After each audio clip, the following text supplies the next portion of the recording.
Hello, good day everyone. My name is Christian Tom A. Monter from BSIT 3Y1-1. In this video, I'm gonna show the Dota 2 games. I choose this game because it is a memorable part of my childhood, and I think it is a good choice for this topic. So let's start.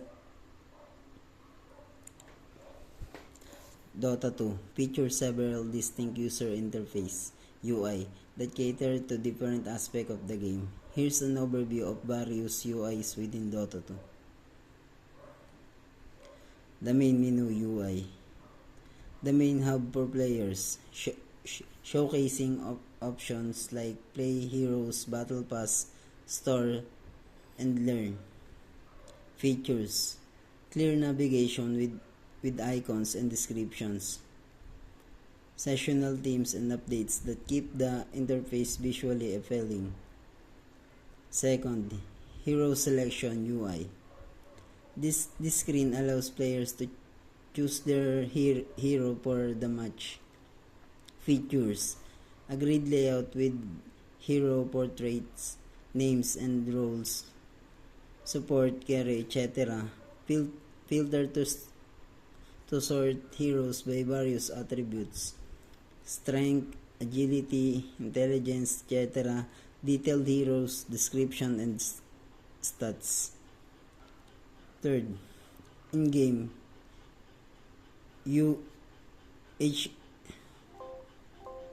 I'm sorry.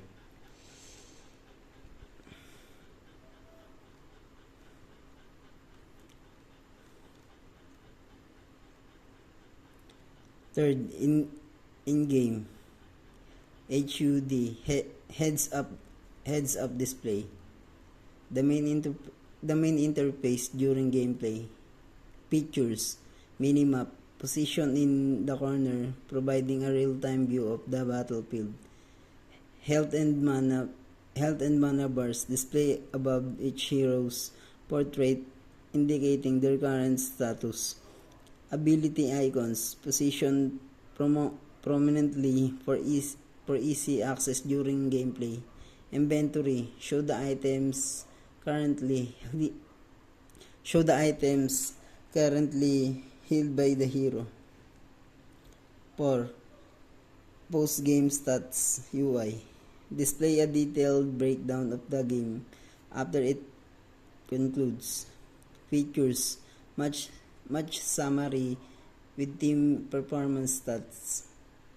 Individual players' performance metrics, skill, deaths, assists, gold, earn, etc. Graph showing performance trends over time. 5. Battle Pass UI. The interface provides access to sessional content and challenges. Features, progress tracking for challenges and rewards. Exclusive skins, items, and other features available during the season. A visual dynamic layout reflecting the current season theme. 6. Store UI, where players can purchase items, skin, and other in-game content. Features, categories listing for easy navigation. Featured item section showcasing limited time offers or new content. Detailed item description and preview option. 7. Settings UI allows player to adjust game settings. Features, tabs for various settings, audio, video, controls, etc. Clear option for customizing the game experience. Visual previews for graphic settings. And now here are the video of Dota 2.